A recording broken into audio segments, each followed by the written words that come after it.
Uttar Pradesh police प्रणाली, मानसिक अभिरुचि, बौद्धिक क्षमता।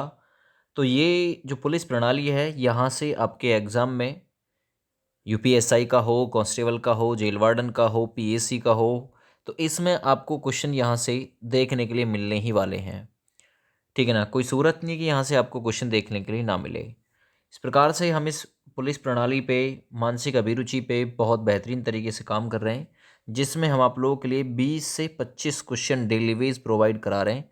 इस प्रकार से आज भाग 12 है, यानी 11 पार्ट ऑलरेडी आप लोगों को मिल चुके हैं। अगर वो आप लोगों ने नहीं देखे हैं तो यहीं पे आई बटन में आपको प्लेलिस्ट का लिंक मिल जाएगा और पूरी प्लेलिस्ट आप लोग चेक कर सकते हैं, पूरी प्लेलिस्ट के क्वेश्चन आप लोग कवर कर सकते हैं। चलिए सबसे पहला क्वेश्चन करते हैं। सबसे पहला क्वेश्चन है, जनहित का प्रमुख उद्देश्य क्या है। आपको पता है कि पुलिस जनहित पर ही कार्य करती है, तो जनहित का प्रमुख उद्देश्य क्या है। सामाजिक न्याय, राजनीतिक न्याय, आर्थिक न्याय या सभी। जनहित का मतलब समझिए, जनहित होता क्या है। जनता की सेवा करने के उद्देश्य से पुलिस द्वारा कारित कार्य जनहित की श्रेणी में आता है। जो पुलिस काम करती है, सर्वजन सुखाय सर्वजन हिताय का काम करती है। ठीक है ना। तो यहाँ आपसे पूछा गया है कि जनहित का प्रमुख उद्देश्य क्या है। तो जनहित का प्रमुख उद्देश्य है सामाजिक न्याय। ठीक है ना। राजनीति से कोई मतलब नहीं है, आर्थिक कंडीशन से कोई मतलब नहीं है। जनहित का जो प्रमुख उद्देश्य है, मेन उद्देश्य है, वो है सामाजिक न्याय। तो जनहित की शुरुआत 1960 में अमेरिका, है ना, अमेरिका से हुई थी 1960 के दशक में। दूसरा चीज, भारत में कब जनहित की शुरुआत हुई। 1980 में भारत में जनहित की शुरुआत हुई थी। ये भी क्वेश्चन 2 से 3 बन सकते हैं। चलिए आगे बढ़ते हैं सवाल नंबर 2 की तरफ। भारतीय संविधान के किस भाग में मूल अधिकार वर्णित हैं। क्योंकि जो हमारे मूल अधिकार हैं, वही मूल अधिकार हमारे जनहित की कैटेगरी में आते हैं। हमारे मूल अधिकार तय करते हैं हमारे जनहित, यानी जनता के द्वारा जो हित हमारे द्वारा किया जाएगा, जनता का जो हित हमारे द्वारा किया जाएगा, वही मूल अधिकारों में वर्णित है। जो मूल अधिकार है ये किस पार्ट में है, तो ये मूल अधिकार भारत के संविधान के भाग 3 में है। भारत के संविधान में वर्तमान समय में 22 भाग, 12 अनुसूची और लगभग 470 से ज़्यादा अनुच्छेद शामिल हैं। भारत के संविधान को बनने में 2 वर्ष 11 माह 11 माह और 18 दिन का समय लगा था। ये भी आप लोगों से पूछ सकता है। संविधान का निर्माता बी.आर. अम्बेडकर को माना जाता है।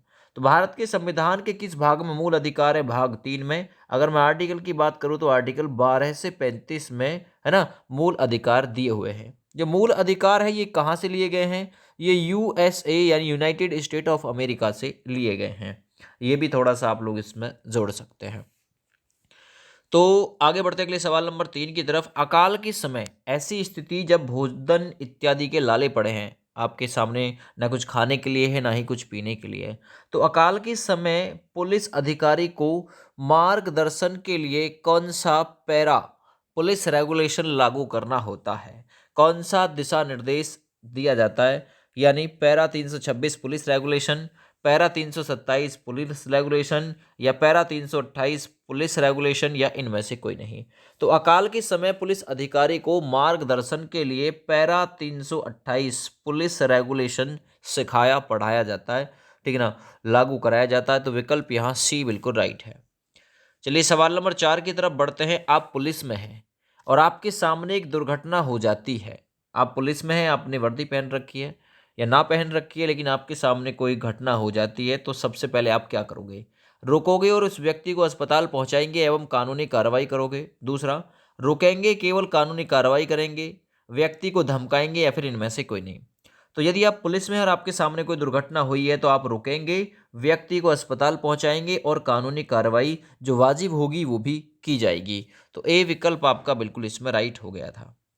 सवाल नंबर 5 को देखिए। एक बच्चा अपना पता भूल गया है और आप पुलिस में हैं, आपका कर्तव्य क्या बनेगा। पता लगाकर छोड़ कर आएंगे, अपने घर ले जाएंगे, ध्यान नहीं देंगे, या फिर इनमें से कोई नहीं। एक बच्चा जो पता भूल गया है, क्योंकि बच्चा भाई छोटा है, वो पता भूल गया, तो ऐसी कंडीशन में क्या करोगे, पता लगाओगे कि किसका बच्चा है और पॉसिबल हुआ तो उसे छोड़कर भी आओगे। तो ए विकल्प बिल्कुल 5वें नंबर में भी सटीक आंसर हो जाएगा। सवाल नंबर 6 करिए, यदि कोई घुमक्कड़ जाति का व्यक्ति मर जाता है, घुमक्कड़ व्यक्ति मर जाता है, तब उसकी लाश को क्या करोगे? आपको पता नहीं अभी कौन व्यक्ति है, लेकिन वो एक्सपायर हो गया या फिर उसकी डेथ हो गई, तो फिर क्या करोगे? जला दी जाएगी, पेड़ पर टांग दी जाएगी उसकी लाश, या फिर लाश का धर्म की भांति अंतिम संस्कार किया जाएगा। जो भी घुमक्कड़ प्रवृत्ति का व्यक्ति है, सबसे पहले तो ये अगर पॉसिबल हुआ कि भाई ये किस धर्म का है, हिंदू है, मुसलमान है, क्रिश्चियन है या कोई और है, तो सबसे पहले अगर पॉसिबल हुआ तो उसके धर्म की पहचान की जाएगी, क्योंकि उसका जो अंतिम संस्कार होगा वो धर्म के अनुसार ही किया जाएगा। तो लाश का धर्म की भांति अंतिम संस्कार किया जाएगा, है ना, उसकी लाश का आप लोग ये करोगे, तो विकल्प सी बिल्कुल राइट हो जाएगा। सवाल नंबर 7 की तरफ चलते हैं। पुलिस अधीक्षक अकाल की रिपोर्ट किसे भेजेगा? यदि मान के चलना कि राज्य में कोई अकाल की कंडीशन है, तो पुलिस अधीक्षक जो है इस बात की रिपोर्ट किसको भेजेगा? राज्य सरकार को, केंद्र सरकार को, पुलिस महानिदेशक को या फिर जिला मजिस्ट्रेट को? सवाल नंबर 7 ये इंपॉर्टेंट कर लेना, पूछ सकता है आप लोगों से। तो पुलिस अधीक्षक ये रिपोर्ट राज्य सरकार को भेजेगा अकाल आदि की स्थिति के समय में। ए विकल्प इसमें बिल्कुल आपका राइट है। आगे बढ़ते हैं। अकाल के समय पुलिस को भूखा व्यक्ति, मान के चलना अकाल की ऐसी स्थिति है, भोजन इत्यादि के लाले पड़े हुए हैं और कोई भूखा व्यक्ति आपके सामने है, आप पुलिस में हैं, आप क्या करोगे? जेल में बंद कर दोगे उसे? नहीं। भोजन कराओगे? देखो आगे, काम कराना चाहिए? बिल्कुल नहीं। काम दिलाना चाहिए? बिल्कुल नहीं। क्या कराओगे पहले? क्योंकि वो भूखा है व्यक्ति, अगर पॉसिबल हुआ और आप पुलिस में हैं तो सबसे पहले आपकी जो प्रायिकता है वो बनेगी उसे भोजन कराने की। सवाल नंबर 9 को देखिए, यातायात सप्ताह में पुलिस क्या करती है? यातायात नियमों की जानकारी देती है, यातायात बढ़ा देती है, यातायात कम कर देती है? जरा बताएंगे। तो यातायात जो सप्ताह होता है यानी ट्रैफिक वाला जो वीक होता है, उसमें यातायात नियमों की जानकारी दी जाती है। तो ए विकल्प इस सवाल में बिल्कुल राइट है दोस्त। आगे बढ़ते हैं सवाल नंबर 10 की तरफ। कोई पुलिस अधिकारी से किसी अपराध की जानकारी चाहता हो, कोई भी पुलिस अधिकारी से किसी अपराध की जानकारी चाहता है जिसका उत्तर उसे पता नहीं है पर पता कर सकता है, पुलिस अधिकारी के रूप में आप क्या करोगे? आप कहेंगे कि प्रश्न असंगत है? नहीं। उसके प्रश्न पर कोई उत्तर नहीं देना चाहेंगे? ये भी बिल्कुल कंडीशन नहीं होगी भाई। उसे डांट कर ऐसे प्रश्न पूछने को हतोत्साहित करेंगे? बिल्कुल ये भी गलत है ना। उसको बताएंगे कि उसके प्रश्न का उत्तर ज्ञात करके बताया जाएगा। ये आप कर सकते हैं, जानकारी जो है वो एकत्र करके उसे बता दी जाएगी। तो डी विकल्प आपका बिल्कुल राइट है। 11वां क्वेश्चन देखिए, किसी विदेशी व्यक्ति की मृत्यु की सूचना की रिपोर्ट पर थाना अध्यक्ष को सुनिश्चित करना चाहिए। किसे? ये क्या सुनिश्चित करना चाहिए? कोई विदेशी व्यक्ति हमारे यहाँ पे मतलब उसकी डेथ हो गई है, मर गया है, तो उसकी सूचना की रिपोर्ट पर थाना अध्यक्ष को क्या सुनिश्चित करे? थाना अध्यक्ष मृतक का पूर्ण विवरण तो ये तो करेगा भाई, मृत्यु का कारण ये भी करेगा, मृतक की राष्ट्रीयता यानी उपरोक्त तीनों को एकत्र करेगा, ये सुनिश्चित करेगा कि मरने वाला कौन, कहाँ, है ना, और किस कारण से मरा है। आगे बढ़ते हैं। सड़क पर एक लड़की रास्ता भटक गई है और आप पुलिस में हैं, आप क्या करोगे? उस लड़की का अपने हाल पर छोड़ दोगे? बिल्कुल नहीं, पुलिसकर्मी हो आप। अपने घर लाओगे? बिल्कुल नहीं। बच्ची को नारी निकेतन में छोड़ दोगे? ये भी बिल्कुल गलत है। बच्ची को पॉसिबल हुआ तो उसके संरक्षक के पास छोड़ने के लिए आप लोग जाओगे, अगर उसका संरक्षक मिल जाता है तो। आगे बढ़िए। अकाल की स्थिति में जिला मजिस्ट्रेट का कर्तव्य क्या है ना। जिला मजिस्ट्रेट यानी डीएम, डिस्ट्रिक्ट मजिस्ट्रेट जिसे बोलते हैं, तो इनका कर्तव्य क्या है अकाल की स्थिति में? लोगों को कारावास भेजें? जेल नहीं। लोगों की सहायता के लिए लोगों को धन दें, अगर पॉसिबल है ऐसा तो बिल्कुल दे सकते हैं। तो 13 नंबर में बी विकल्प बिल्कुल सही है। अगर उनके पास धन है पर्याप्त मात्रा में तो अकाल की स्थिति में वो लोगों की हेल्प कर सकते हैं। आगे बढ़ते हैं। मूल अधिकार भारत के संविधान के भाग 3 में तो हैं, लेकिन आर्टिकल कहां से कहां तक है? जनहित भाग 3 में ही छुपा हुआ है, 12 से 35 में ही। तो देखिए सही आंसर जाएगा 12 से 35। मूल अधिकार अमेरिका से लिए गए हैं, यूएसए से, और ये 12 से 35 तक वर्णित है। जनहित का कौन सा अनुच्छेद है? मैंने अभी आप लोगों को बताया था, मूल अधिकारों में ही छुपा हुआ है जनहित। तो जनहित के लिए भी आप लोग जनता के हित की जो बात है वो 12 से 35 में ही वर्णित है। ए विकल्प इसके लिए भी बिल्कुल सटीक है।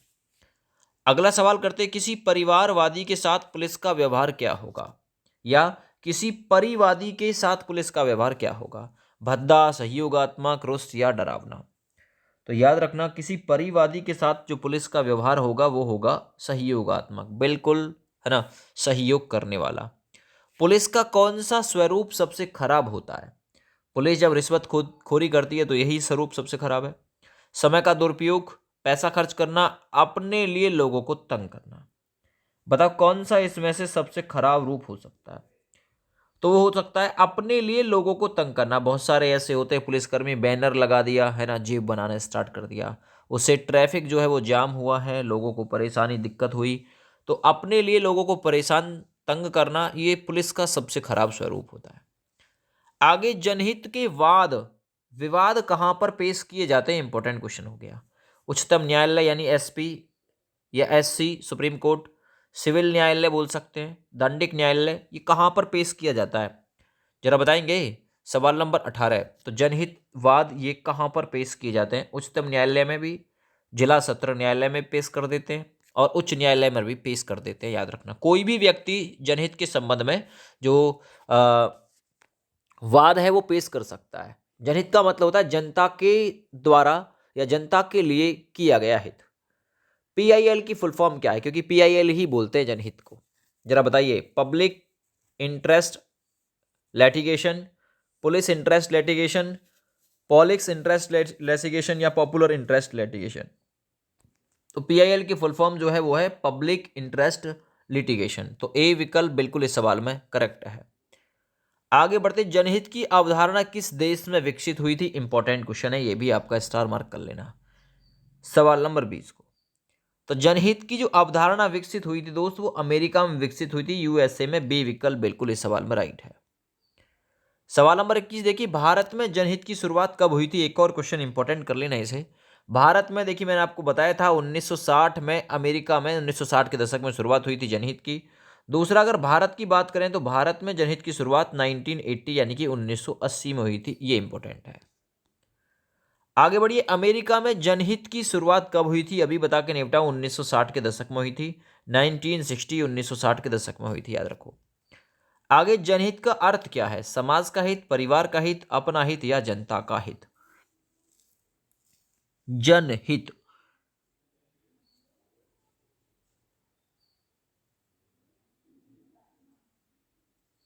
देखिए, समाज का और जनता, इनका हित। जनहित का मतलब है समाज और जनता। तो ए व डी में से कोई सा भी आप लोग आंसर इसमें कर सकते हैं, दोनों ही इसमें अलाउ हो जाएंगे। ठीक है। और ये इसकी उत्तरमाला थी, मैंने उत्तरमाला भी बनाई हुई है इसकी। अगर किसी को चाहिए ये सेट तो बता देना, मैं प्रोवाइड करा दूंगा इसे। ठीक है ना, कमेंट कर देना अगर किसी को चाहिए तो। जय हिंद।